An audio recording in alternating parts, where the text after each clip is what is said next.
চোখে আলো নেই, সূর্যের উজ্জ্বলতা দেখতে পান না। প্রতিবন্ধকতাকে তুড়ি মেরে উড়িয়ে দিয়ে তিনি হাজারো পড়ুয়ার জীবনে আলোর দিশারি হতে চান। তিনি চন্দ্রকোনার রিম্পা চট্টোপাধ্যায়। বয়স বাড়ার সঙ্গে সঙ্গে তার হ্রাস পেয়েছে দৃষ্টিশক্তি। পড়াশুনো থেকে খেলাধুলা, বাড়ির সব কাজ দশভুজা দুর্গার মতন করেন তিনি। চন্দ্রকোনার কঙ্কাবতী গ্রামের শচীন চট্টোপাধ্যায়ের মেয়ে রিম্পা চট্টোপাধ্যায়। ছোটবেলাটা এরম ছিল না। পড়াশুনো থেকে খেলাধুলা সবেতেই তিনি সেরা হতেন। ভাগ্যের পরিহাসে হঠাৎ করে তার চোখে নেমে আসে আধার। বয়স বাড়ার সঙ্গে সঙ্গে হারিয়ে যাচ্ছে স্বপ্ন সন্ধানের চোখের দৃষ্টিশক্তি। তবে বন্ধ হয়নি তার পড়াশুনো। বাবা মা ও প্রাইভেট টিউশনের মাস্টারদের মাধ্যমে পড়াশুনো করছেন তিনি। পরীক্ষা হয়ে যায় কারণ আমি নিজে তখন থেকে আস্তে আস্তে একদমই পড়াশোনা থেকে আস্তে আস্তে বিরতি নিতে থাকি, কারণ আমি পড়ার চেষ্টা করলেও আমার চোখ আমাকে ছাই দিত না। আমার শিক্ষিকা হওয়ার খুবই ইচ্ছা রয়েছে। তখন অধিকারীদের কাছে আবেদন জানাই আমার চিকিৎসার জন্য, আমার তাদের সাহায্যে হাত বাড়িয়ে দেয় যেন।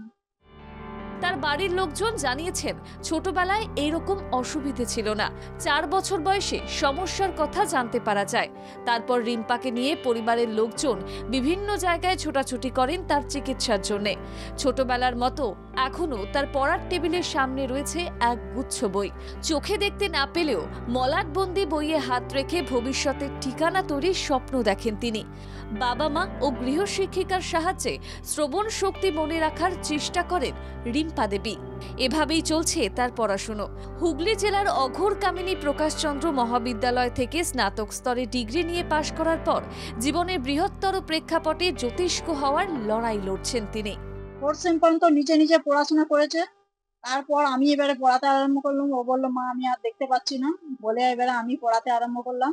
ও কানে শুনে আমিও আমার বাড়িতে বিভিন্ন কাজ আছে, কাজ সেরে ওকে কলেজ নিয়ে যাওয়া, টিউশন নিয়ে যাওয়া, এসব করে ওকে আমি রাখতে রাখতে ওই 1.5 ঘন্টা 2 ঘন্টা করে পড়িয়েছি। ও সেই পড়া কানে শুনে আবার রাইটার যে হয়েছে তাকে পরীক্ষার সময় রাইটার আমার পড়া শুনে ও রাইটারকে বলেছে, সেই পরীক্ষা দিয়ে দিয়েছে, রেজাল্ট ওর ভালোই হয়েছে। এইভাবেই চলছে।